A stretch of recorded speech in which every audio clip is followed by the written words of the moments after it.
நாட்டில் உள்ள அனைத்தையும் மாற்றினோம், இருந்தவர்களையும் சற்று மாற்றமடையுமாறே கூறுகின்றோம். நாம் என்ன கூறுகின்றோம்? புதிதாக மாறுங்கள், பழைய முறையில் இருக்க வேண்டாம். சுமார் 700 இராணுவத்தினரை வைத்துக் கொண்டு, போலீஸ் விசேட அதிரடி படையினரையும் வைத்துக் கொண்டு, போலீசாரையும் வைத்துக் கொண்டு அவ்வாறு இந்த நாட்டை நிர்வகிக்க வேண்டுமா? நாம் அது தொடர்பில் ஆராய்ந்து அவர்களுக்கு இருக்கும் அச்சுறுத்தலுக்கு அமைவாக பாதுகாப்பை குறைப்போம். குறைக்கும் போது நீதிமன்றம் செல்கின்றனர். இன்னமும் அவர்களால் மாற்றமடைய முடியவில்லை. மக்கள் எத்தகைய அரசியலை கோரினர்? பழைய கலாசாரம் தேவையா? அதனை நாம் மாற்றி அமைப்போம். ஆனால் பழைய தலைவர்களால் மாற முடியாமல் உள்ளது. செய்ய வழியில்லை. நாம் அனைத்தையும் மாற்றுவோம். வீடுகளை தருமாறு இருந்தவர்களிடம் கூறுகின்றோம். சிறு வீடு அல்ல, 30,500 சதுர அடிகள் உள்ளன. இந்த மண்டபம் எவ்வளவு பெரியது? 5000 சதுர அடிகள். இந்த வீடு என்பது இந்த மண்டபத்தை விட 6 மடங்கு பெரியது. தனிமையை உணர மாட்டீர்களா? அது நியாயமா? ஏற்கனவே இருந்த மற்றொருவர் இருக்கின்றார். அவர் மாத்திரமே இருக்கின்றார். 15,000 சதுர அடிகள். அந்த 15,000 சதுர அடிகளில் எவ்வாறு ஒருவர் தனியாக வாழ்வது? அதில் பேய்கள் இருக்கும் அல்லவா? அதில் நியாயம் இல்லை அல்லவா? ஜனாதிபதி, அமைச்சர்கள் அனைவரும் மாற்றம் அடைவார்களாக இருந்தால் ஏன் இருந்தவர்களால் மாத்திரம் மாற்றமடைய முடியாதுள்ளது? பழிவாங்க முயற்சிக்கின்றோம் என்கிறார்கள், வீட்டிலிருந்து வெளியேற்ற முயற்சிக்கின்றோம் என்கிறார்கள். மீண்டும் கூறுகிறேன், இருவரும் வாழ்வதற்கு ஒரு இடம் இல்லை என்றால் அவர்கள் வாழ்வதற்கு ஏற்ற ஒரு இடத்தை வழங்குகிறோம். பரவாயில்லை அல்லவா? ஆனால் இது 30,500 சதுர அடிகள் பெரியது. அவர்களை மாறுமாறே நாம் கூறுகின்றோம். அதில் பழிவாங்கலோ கோபமோ ஆத்திரமோ இல்லை. புதிதாக மாறுங்கள், இது சரியில்லை, இதனை நீங்கள் நினைக்க வேண்டும் அல்லவா? கூறுவதற்கு முன்னதாகவே சென்றிருக்க வேண்டும் அல்லவா? கூறினாலும் செல்ல மாட்டார்கள். வழக்கு தாக்கல் செய்வார்களாம். அட்டையை மெத்தை மீது வைக்க முடியாது. மீண்டும் பழைய பாதையிலேயே அது செல்லும். இந்த மண்டபத்தை விட 6 மடங்கு பெரிது. நினைத்து பாருங்கள். அது ஒரு விளையாட்டு அரங்கை போன்றது. ஊழல் மோசடிகள் தொடர்பில் சட்டத்தை நடைமுறைப்படுத்தும் விதம் தொடர்பிலும் ஜனாதிபதி கருத்து தெரிவித்தார். அனைத்தும் சரியாக நடக்கின்றது. தோழரே, திருடர்களை என்ன செய்ய போகின்றீர்கள் என கேட்கின்றனர். திருட்டு நடந்துள்ளது. விசாரணைகளை நாம் நடத்துவதில்லை. குற்றப்புலனாய்வு திணைக்களம் உள்ளது. அந்த விசாரணைகளை அது நடத்துகின்றது. லஞ்ச ஊழல் விசாரணை ஆணைக்குழு உள்ளது. அவர்களை விசாரணை செய்வார்கள்.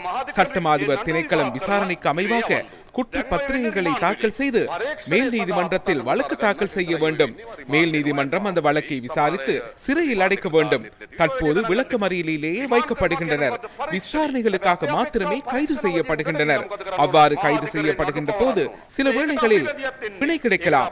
சிலரை விளக்கமறியலிலும் வைக்க மாட்டார்கள். அதனை பொருட்படுத்த வேண்டாம். ஆனால் எமது எதிர்பார்ப்பு விசாரணைகளின் பின்னர் மேல் நீதிமன்றத்தில் வழக்கு தாக்கல் செய்ய வேண்டும். அதில் நாம் தலையீடு செய்ய மாட்டோம். அதற்கு குற்றப்புலனாய்வு திணைக்களம் உள்ளது. சட்டமாதிபர் திணைக்களம் உள்ளது. நாம் அவர்களுக்கு ஒத்துழைப்பு வழங்குவோம். இதுவே எமது பொறுப்பு. அதுவே தற்போது நடக்கின்றது. அதை செய்யும் போது பழிவாங்குவதாக கூறுகின்றனர். அண்மையில் முன்னாள் அமைச்சரும் அவரது மனைவியும் கைது செய்யப்பட்டனர். அமைச்சரை கைது செய்தால் பரவாயில்லை, மனைவியை ஏன் கைது செய்கின்றீர்கள் என அப்போது சிலர் கேட்கின்றனர். கைது செய்யப்பட்டவர்கள் முன்னாள் அமைச்சரும் அவரது பிரத்யேக செயலாளரும் குடும்பமாக சேர்ந்து ஆட்சி செய்வார்களாக இருந்தால் விசாரணைகளுக்கும் குடும்பத்தோடு செல்ல வேண்டி வரும். நான் என்ன செய்வது? மனைவிமாரை வேண்டும் என்று கைது செய்ய முயற்சிக்கவில்லை. 2015ஆம் ஆண்டு 10ஆம் மாதம் இது தொடர்பிலான கோவை சட்டமா அதிபர் திணைக்களத்திற்கு அனுப்பி வைக்கப்பட்டிருந்தது. இவ்வாறான ஒரு விடயம் நடைபெற்றுள்ளது. ஆலோசனை வழங்குமாறு 2015ஆம் ஆண்டு அக்டோபர் மாதம் கோவை அனுப்பப்பட்டது. 2025ஆம் ஆண்டு ஜனவரி மாதமே கைது செய்து விசாரணை நடத்துமாறு ஆலோசனை கிடைத்தது. அதற்கு நாம் என்ன செய்வது? 10 வருடங்களுக்கு பின்னரே பதில் கிடைத்தது. முன்னர் பதிலை அனுப்பியிருந்தால் சம்பந்தப்பட்ட அதிகாரி வீடு செல்ல நேரிடும். அரசாங்கத்தில் இருக்கும் ஊழல்வாதிகளை காப்பாற்ற முயற்சித்தனர். அதிகாரிகளும் தமது பாதுகாப்பு தொடர்பிலேயே கரிசனை கொண்டனர். சிறு விடயங்களை மாத்திரமே பிடிக்கின்றீர்கள், பெரிய விடயங்களுக்கு ஒன்றுமில்லையே என கூறுகின்றனர். திருட்டு என்பதில் சிறியது பெரியது என எதுவும் இல்லை. தெரிவு செய்யப்பட்டு விசாரணை நடத்தப்படுவதில்லை. துரிதமாக விசாரணை நிறைவு பெறும் விடயங்கள் தொடர்பில் துரித நடவடிக்கை எடுக்கப்படுகிறது. கடினமான விசாரணைகளுக்கு காலதாமதம் ஏற்படுகிறது. சில விசாரணைகள் கடினமானவை. கடினமானாலும் அதனை முன்னெடுப்போம். குழப்பமடைய வேண்டாம். நாம் திருட்டை தெரிவு செய்யவும் மாட்டோம். யார் தொடர்பு பட்டுள்ளார்கள் என்பதை பார்க்கவும் மாட்டோம். உள்ளவற்றுக்கு விசாரணை செய்வோம். அதற்கு நாம் ஒத்துழைப்பு வழங்குவோம். பிப்ரவரி மாத இறுதி மார்ச் மாதமாகும் போது விசாரணைகளின் பெறுபேறுகள் வரும். நாம் பார்த்து கொண்டிருப்போம்.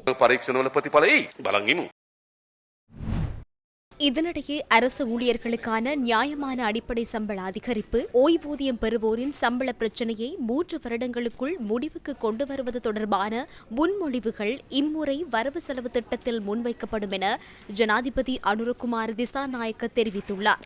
இன்று காலை அனுராதபுரம் மாவட்ட செயலகத்தில் நடைபெற்ற மாவட்ட ஒருங்கிணைப்பு குழு கூட்டத்தில் கலந்து கொண்ட போதே ஜனாதிபதி இதனை குறிப்பிட்டுள்ளார். மூலிக வெட்டுப்பே சாதாரண வெட்டுப்பே நாம் உங்களுக்கு நியாயமான சம்பள அதிகரிப்பை முன்னெடுக்க உள்ளோம். அடிப்படை சம்பளத்தை நியாயமான முறையில் அதிகரிக்க நாங்கள் எதிர்பார்க்கின்றோம். இவ்வளவு காலமும் அடிப்படை சம்பளம் துண்டு துண்டாக பிரிக்கப்பட்டு அல்லவா இருந்தது. அதனால் முறையான விதத்தில் அதிகரிப்பதற்காக நாங்கள் திட்டமிட்டுள்ளோம். அதற்காக வரவு செலவு திட்டத்தில் அதிகளவிலான நிதியை ஒதுக்குவதற்கு எதிர்பார்த்துள்ளோம். அதே போன்று ஓய்வூதியதாரர்களின் பிரச்சினை உள்ளதல்லவா. 2016, 2020, 2017 வருடங்களில் பிரச்சனை உள்ளது. அந்த பிரச்சனையை 3 வருடங்களுக்குள் நிவர்த்திக்க எதிர்பார்க்கின்றோம். அதனால் நாம் பலமிக்க அரசு ஊழியர்களை எதிர்பார்க்கின்றோம். இந்த சேவையை முன்னெடுப்பதற்கான செலவு அதிகம். சேவையை வழங்குவதில் எவ்வித பிரச்சனையும் இல்லை.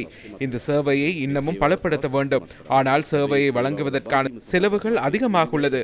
அதனால் இந்த சேவைகளுக்கான செலவை முகாமைத்துவம் செய்ய வேண்டிய தேவையுள்ளது. இதனால் அரசு சேவைகளை டிஜிட்டல் மயமாக்க வேண்டிய தேவையுள்ளது. அதற்காக 3 விடயங்களை முன்வைத்து எதிர்வரும் பிப்ரவரி மாதம் ஆரம்பிக்க உள்ளோம். அறிந்த அறியாத அரசியல் பின்புலமற்ற வருகின்ற எந்த ஒரு பிரஜைகளுக்கும் சேவையை வழங்குவதற்கு நாங்கள் உங்களுக்கு டிஜிட்டல் மயப்படுத்துவதன் ஊடாகவும் வெற்றிடங்களை நிரப்புவதன் ஊடாகவும் உங்களுக்கு ஒத்துழைப்பு வழங்குவோம்.